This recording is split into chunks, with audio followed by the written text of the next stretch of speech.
திருப்பி ஒரு 10 நாள் கழிச்சு வீடியோ. இன்னைக்கு வீடியோல 2 இத பத்தி பேச போறோம். என்ன அப்டின்னா, கர்வ் டிஸ்ப்ளே. கர்வ் டிஸ்ப்ளே ஆக்சுவலா நானும் இதுக்கு முன்னாடி Moto H50 Pro யூஸ் பண்ணேன். ஃபோன பத்தி ஒரு குறையும் கிடையாது.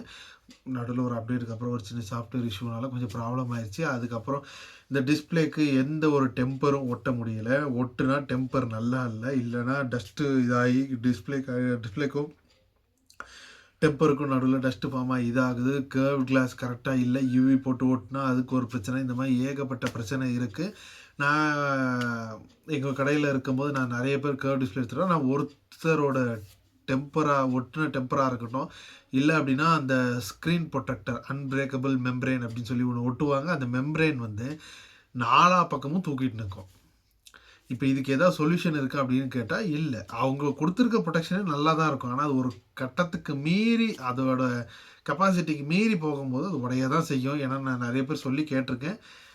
என்னதான் நீங்க அத அன்பிரேக்கபிள் மெம்பர்ன்னு ஒட்டுனாலும், என்னதான் போட்டாலும், ஏதாவது ஒரு ஷார்ப்பான இடம் கரெக்ட்டா டிஸ்ப்ளே பார்த்து அடிச்சது அப்படின்னா, டிஸ்ப்ளே முடிஞ்சிச்சு. அதுக்கப்புறம் டிஸ்ப்ளே மாத்த ஒரு 7,000 டைம் செலவு. இந்த மாரி ஏகப்பட்ட பிரச்சனைகள் இருக்கு கர்வ் டிஸ்ப்ளேல. எல்லாம் கர்வ் டிஸ்ப்ளே யூஸ் பண்ணேன். இப்ப நம்ம நிக்கிறோம் அப்படின்னா, பக்கத்துல ஒருத்தர் வந்து அத யூஸ் பண்ணாங்க அப்படின்னா, இங்கேருந்து நம்ம பார்க்கறதுக்கு அழகா இருக்கும். அப்படிதான் நானும் நெனச்சேன் அந்த கர்வ் டிஸ்ப்ளே வாங்கி படாத பாடுபட்டுட்டேன். நெறைய பிரச்சனை இருக்கு. ஆனா எனக்கு வந்து இந்த சாஃப்ட்வேர் இஷ்யூனால நான் சர்வீஸ் சென்டர்ல வந்து போய் ஃபோன மாத்திட்டேன். ஆ அந்த மாரி இந்த பார்க்க நல்லாருக்கும். நானே ஃப்ளாட் டிஸ்ப்ளே வச்சிருக்கேன். யாராவது என் பக்கத்துல நின்னு கர்வ் டிஸ்ப்ளே யூஸ் பண்ணாங்கன்னா பார்க்க நல்லாருக்கும். ஒரு வேள தெரியாம அ விட்டுட்டோமோ அப்படின்னு சொல்லி. ஆனா, அதனால ஏகப்பட்டது இந்த ஆனா ஊனா இந்த அன்பிரேக்கபிள் மெம்பரேனா இருக்கட்டும், இல்ல டெம்பரா இருக்கட்டும், ஈஸியா கழண்டு வந்துருது. இந்த மாரி ஏகப்பட்ட பிரச்சனை. ஆனா, அது கேஸ் எல்லாம் போடாம யூஸ் பண்ணா ரொம்ப பத்திரமா இருக்கணும். இல்லன்னா எங்கேயா லைட்டா தட்டுச்சுன்னா உடனே உடைஞ்சிடுது. ஏ அ அவனுங்க கிளைம் பண்றது வந்து கம்பெனிக்காரங்க வந்து கிளைம் பண்றது வந்து இவ்ளோ ஸ்ட்ராங்கா இருக்கும், இப்படி இருக்கும், அப்படி இருக்கும்லாம் சொல்றாங்க. ஆனா, அது உண்மையாலே அப்படிலாம் இருக்கிறதில்ல. எங்கேயா கீழ சும்மா கையில வச்சோனே கீழ விழுந்தா உடைஞ்சு போயிருது. அனுபவத்தில சொல்றவங்க நான் எவ்வளோ பேர் அனுபவத்தில சொல்லியிருக்காங்க. நானும் நெறைய பேர் சொல்லியிருக்கேன். கர்வ் டிஸ்ப்ளே வேண்டாம்னா வாங்காதீங்கன்னு சொன்னா, யாரும் வாங்குறவங்க கேட்கறதில்ல. பார்க்க நல்லா இருக்கு. கொஞ்சம் பிரீமியமா தெரியுது. ஒரு ரூ. 20,000 ரூ. 10,000 பட்ஜெட்டுக்குள்ளே ஒரு 10,000 15,000 20,000 பட்ஜெட்குள்ள ஒரு கர்வ் டிஸ்ப்ளே வரணும்னா, அது வந்து ரொம்ப காஸ்ட்லியான ஃபோன் மாரி தெரியுது. அதனால நெறைய பேர் அத வந்து விருப்பப்பட்டு எடுக்குறாங்க. நம்ம இதில இப்படியெல்லாம் பாடுபட்டுருக்கோம்னு சொன்னா, ஒருத்தனும் கேட்க மாட்டேங்கிறான். என்ன பண்றது? அ அது போக அ அடுத்து என்ன அப்படின்னா, Spotify. கிட்டத்தட்ட பிப்ரவரி 26, 2019ல அனௌன்ஸ் பண்ணாங்க. Spotifyல வந்து லாஸ்ட்லெஸ் வரும் அப்படின்னு சொல்லி. ஆப்பிள் மியூசிக் வந்து லான்ச் பண்ணி நல்லா தான் போயிட்டுருக்கு. ஆனா, ஒரு சிலருக்கு வந்து Spotify விட்டு போக மனசில்ல. எனக்கும் அப்படிதான். நான் ஆப்பிள் சப்ஸ்கிரிப்ஷன் வச்சிருந்தாலுமே, எனக்கு இந்த Spotifyல கேட்கறது வந்து நல்லா இருந்தது. ஏன்னா, Spotifyல கொஞ்சம் சாங் சஜஷன் வந்து கொஞ்சம் நல்லாருக்கும். அ எப்படி சொல்றது? என்னமோ Spotify யூஸ் பண்ண நல்லாருக்கு. எனக்கு என்னதான் ஆப்பிள் சப்ஸ்கிரிப்ஷன் லாஸ்ட்லெஸ் இதெல்லாம் வச்சிருந்தாலுமே, Spotify விட்டு போக மனசில்ல. நானும் பார்ப்பேன். ஆக்சுவலா நான் 2019ல வேலைக்கு போம்போது Spotify அதாவது டிராவல் டைம்ல Spotifyல பாட்டு கேட்டு போவேன். அப்ப திடீர்னு ஒரு நாள் எனக்கு வந்து இந்த இது வந்து ஒரு பேஜ்லேருந்து வந்தது. இந்த மாரி Spotifyலேருந்து லாஸ்ட்லெஸ் விட போறாங்க. அப்ப இத பத்தி ஐடியா வந்து எனக்கு எதுவும் பெருசா கிடையாது. ஸோ கொஞ்ச நாள் போக அத பத்தி தெரிஞ்சுக்கிட்டப்ப ஓகே. Spotifyல எப்ப இது விடுவாங்க? சீக்கிரமா லான்ச் பண்ணுவாங்கன்ட்டு கிட்டத்தட்ட 6 1/2 வருஷம் ஓடியாச்சு. அதாவது நவம்பர் 13ஆம் தேதி கடைசியா இந்தியால அவங்களோட அந்த லாஸ்ட்லெஸ் இத வந்து Spotifyல குடுத்துட்டாங்க. ஆனா, பயங்கரமான சப்ஸ்கிரிப்ஷன் ரேட்ஸ். ஆக்சுவலா அ யூஸ் பண்ணேன். நான் என்னோட பிளேலிஸ்ட்ல வந்து ரெகுலரா ஒரு கிட்டத்தட்ட ஒரு 50, 100 பாட்டு ரொம்ப ரிப்பீட்டடா இருக்கும். அந்த 50, 100ல ஒரு 20, 30 பாட்டு ரொம்ப ரிப்பீட்டடா இருக்கும். ரெகுலரா அந்த Spotifyல இந்த இத வந்து நான் கேட்டுட்டே இருப்பேன். அது வந்து இப்ப நான் லாஸ்ட்லெஸ் வந்த பிறகு கேட்கும்போது, எனக்கு அந்த டிஃபரன்ஸ் நல்லா தெரியுது. அதாவது அந்த பேஸோட ரம்பிள்னஸ் ஒரு சில இடத்துல பேஸ் அப்படி ஒரு மாரி ரொம்ப எப்படி சொல்றது? அந்த பேஸோட தம்பினஸ் வந்து அதிகமா தெரியும். ஆக்சுவலா இந்த லாஸ்ட்லெஸ் ஆன் பண்ண பிறகு, அந்த பேஸ்ல இருக்க அப்ஸ் அண்ட் டவுன்ஸ் வந்து எனக்கு வந்து அந்த ரம்பிள்னஸ் அப்படின்னு சொல்லுவாங்க. அது வந்து ரொம்ப கிளீனாவே எனக்கு அதில தெரிஞ்சது. ஒரு சில இடத்துல வந்து சவுண்ட்ஸ் எல்லாம் இன்னும் கொஞ்சம் தள்ளி போய், அந்த சவுண்ட் ஸ்டேஜ் வந்து இன்னும் கொஞ்சம் நல்லா பெருசா வைடா தெரிஞ்சது அப்படின்னு சொல்லலாம். ஆனா பிரைஸ் அப்படின்னு பார்க்கும்போது பயங்கரமாக செஞ்சுட்டாங்க. ஆக்சுவலாக நீங்கள் இதே இதை வந்து நீங்கள் ஆப்பிளில் இதே லாஸ்ட்லெஸ்ஸை வந்து நீங்கள் வெறும் 119க்கு பெர் மந்த்துக்கு சப்ஸ்கிரிப்ஷன் எடுத்துக்கலாம். ஆனால் ஸ்பாட்டிஃபையோட ப்ரைஸ் லிஸ்ட் அவங்க ஒரு அட்வான்டேஜும் வச்சுருக்காங்க. பட் அது நான் என்னன்றதை வந்து நான் சொல்கிறேன். ஸ்டார்டிங் வந்து 99, அதாவது யாருக்கு அப்படின்னா ஸ்டூடெண்ட்ஸ். ஆனால் ஒரு அக்கௌண்ட்டு 320 kbps தான் லிமிட்டு, அவ்வளோதான். தெளிவாக கொடுத்துருக்காங்க. இன்னொன்று என்ன அப்படின்னா, அடுத்து வந்து லைட், அதாவது நம்ம இவ்வளோ நாள் ஸ்பாட்டிஃபை ப்ரீமியம் யூசர்ஸ் இவ்வளோ நாள் பே பண்ண அமௌண்ட் 139 பர் மந்த். அதுவும் சவுண்ட் குவாலிட்டி வந்து 320 kbps தான், ஒரு அக்கௌண்ட்டு தான், ஆட்ஸ் இல்லாமல் பாட்டு கேட்டுக்கலாம். அடுத்து 199, சாரி லைட்டு 139 வந்து 320 kbps இல்லை, 160 kbps. இவ்வளோ நாள் நம்ம அந்த இதை கேட்டு தான் ஸ்பாட்டிஃபையோட ஹையெண்டு அவங்களோட ஹையெண்ட் ஆடியோ குவாலிட்டியை வந்து, அதாவது 320 kbps வந்து இவ்வளோ நாள் 139 ரூபா கொடுத்து கேட்டோம். இனி அதையும் குறைச்சி 160 kbps ஆக்கியாச்சு. அடுத்து வந்து லெகசி இண்டிவிஜுவல் பிளான் 199. இவ்வளோ நாள் நம்ம 139 ரூபா கொடுத்ததை அந்த ஃபீச்சரை கொண்டு வந்து 199ல் வச்சுட்டாங்க. ஒரு account 320 kbps song, ads free. Songs வந்து நம்ம இஷ்டத்துக்கு ஏற்ற மாதிரி செலக்ட் பண்ணிக்கலாம். அடுத்தடுத்து என்ன வேணும் க்யூவில் வந்து வச்சுக்கலாம் சாங்ஸை. அடுத்த பிளான், அதாவது பிளாட்டினம் ப்ரீமியம் 299 பர் மந்த்துக்கு. ஆனால் இதில் வந்து ஆக்சுவலாக நான் ஸ்டார்டிங் இந்த ப்ரைஸ் பார்க்கும்போது ஆப்பிளை விட 3 மடங்கு வச்சுருக்காங்களே அப்படின்னு சொல்லி எனக்கு கொஞ்சம் ஷாக்கிங். ஆனால் நான் ஆக்சுவலாக அந்த கீழே இருக்க பாயிண்ட்ஸ் எல்லாம் ஒழுங்காக படிக்கலை.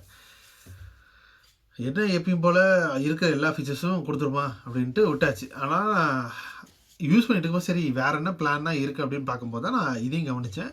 ஆனால் ஆக்சுவலாக இந்த லாஸ்ட்லெஸ் வந்து ஆப்பிளை விட இப்போ நான் சொல்கிறத ஃபாலோ பண்ணிங்க அப்படின்னா ஸ்பாட்டிஃபை தான் பெஸ்ட்டு. ஏன் அப்படின்னா நீங்கள் 229 கொடுத்து பிளாட்டினம் ப்ரீமியம் வாங்கினீங்க அப்படின்னா 3 அக்கௌண்ட்ஸ்க்கு வந்து இந்த ஃபீச்சரை யூஸ் பண்ணிக்கலாம். லாஸ்ட்லெஸ் ஆடியோ குவாலிட்டி வந்து அவைலபிள் பண்ணிக்கலாம். அப்புறம் அதான் ஆட்ஸ் ஃப்ரீ, சாங்ஸை வந்து உங்களுக்கு இஷ்டப்போட ஷஃபிள் பண்ணி க்யூ பண்ணிக்கலாம். இந்த மாதிரி கொடுத்துருக்காங்க. 3 அக்கௌண்ட்ஸ் யூஸ் பண்ணிக்கலாம். 299 பே பண்ணிங்க அப்படின்னா 3 அக்கௌண்ட்ஸ் வந்து பிளாட்டினம் அந்த ஃபீச்சர்ஸ் எல்லாத்தையுமே யூஸ் பண்ணிக்கலாம். அப்போது பர் அக்கௌண்ட்டுக்கு 100 ரூபா வச்சுக்கலாம். ஆப்பிளை விட கம்மியாக தான் வருது.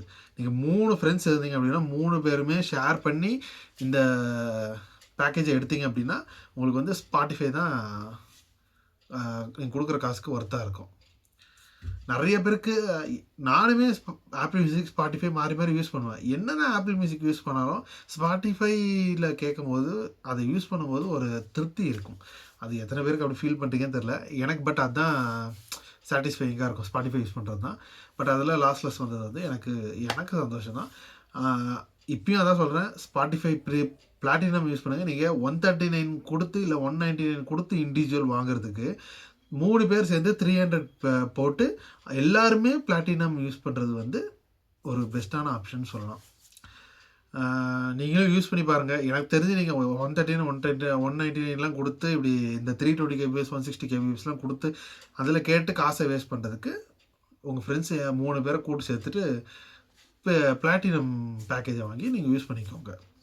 ஆக்சுவலாக நான் இந்த இதுக்கு வந்து 300 வந்து ரொம்ப ஜாஸ்தி, என்ன எக்ஸ்ட்ரா எதோ கொடுக்க போகிறாங்க, எதுவும் கொடுக்க போகிறதில்ல. அந்த ஆட்ஸ் ஃப்ரீ வந்து இருக்க போது அது எல்லாம் நார்மல் தான்.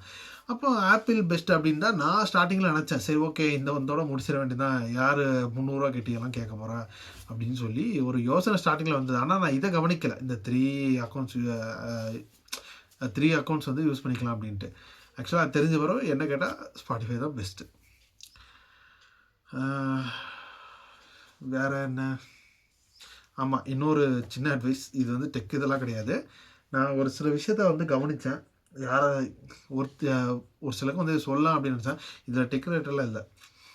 ஆக்சுவலாக நான் இது ரீசெண்டாக ஒரு இடத்துல கவனித்தேன். ஒருத்தர் வந்து கத்தி வந்து இன்னொருத்தர் கொடுக்கும்போது எனக்கு வந்து இது சின்ன வயசில் ஒரு அண்ணா சொல்லி கொடுத்தாங்க. அப்போ நான் எதுக்கு இப்படி சொல்கிறாங்க அப்படின்னு சொல்லி எனக்கு அப்போல்லாம் புரியாது. ஆனால் சொல்லுவாங்க, நான் செய்வேன். ஆனால் ஏன் அப்படி சொன்னாங்கிறத வந்து இப்போ நான் ஒரு 2 நாளுக்கு முன்னாடி தான் புரிஞ்சேன். உங்கள் யாராவது பெரியவங்க வந்து நீங்கள் இதை கேட்டுருந்தீங்க அப்படின்னா உங்கள் சின்ன பசங்களுக்கு வந்து இப்போலேருந்தே சொல்லிக் கொடுங்க. இப்போ நம்ம யாராவது ஒருத்தர் வந்து இந்த கத்தியை எடுத்துத்தா இல்லை இந்த ஷார்ப்பான ஆப்ஜெக்ட் எடுத்துத்தா அப்படின்னு கேட்டாங்க அப்படின்னா அந்த பொருளோட கூர்மையான முனை வந்து எப்பயுமே நம்ம பக்கம் இருக்கிற மாதிரி பிடிச்சி அடுத்தவங்ககிட்ட கொடுக்குறத வந்து சொல்லிக் கொடுங்க. இது என்ன அவ்வளோ பெருசானா இது ரொம்ப பேசிக்கானதான். பட் என்னைக்கா ஒரு நாள் இது வந்து நல்லா இருக்கு. ஏன்னா நான் இப்போ 2 நாளுக்கு முன்னாடி பார்த்தேன்னா அவரு ஒரு இடத்துல கடையில் நின்று கத்தி கேட்டார். நான் ஒரு இடத்துல பொருள் வாங்க போகிற இடத்துல அவங்க வந்து இங்கே ஏதோ பார்த்துட்டு இருந்தாங்க போல். கத்தியை வந்து தூக்கி இப்படி கொடுத்துட்டாங்க. அவர் ஃபோன் பேசிட்டு இருந்தார். ஏதோ ஒரு நினப்பில் கை அப்படி நீட்டுதான் அந்த கை வந்து குத்திட்டு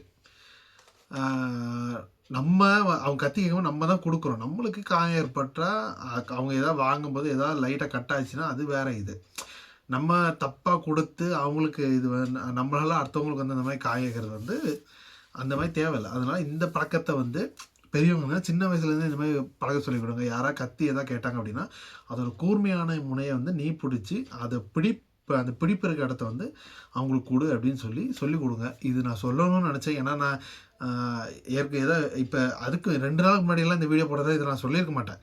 எனக்கு அன்றைக்கி பார்க்கும்போது ஸோ இது வந்து இந்த மாதிரி சொன்னால் யாராவது ஒருத்தருக்கு ஏதாவது ஒரு டைமில் ஏதாவது அந்த சின்ன இந்த மாதிரி கட் ஆகிறது வந்து யாராவது ஒருத்தருக்கு தடுக்கப்படலாம் அப்படின்றதுக்காக நான் சொல்கிறேன்.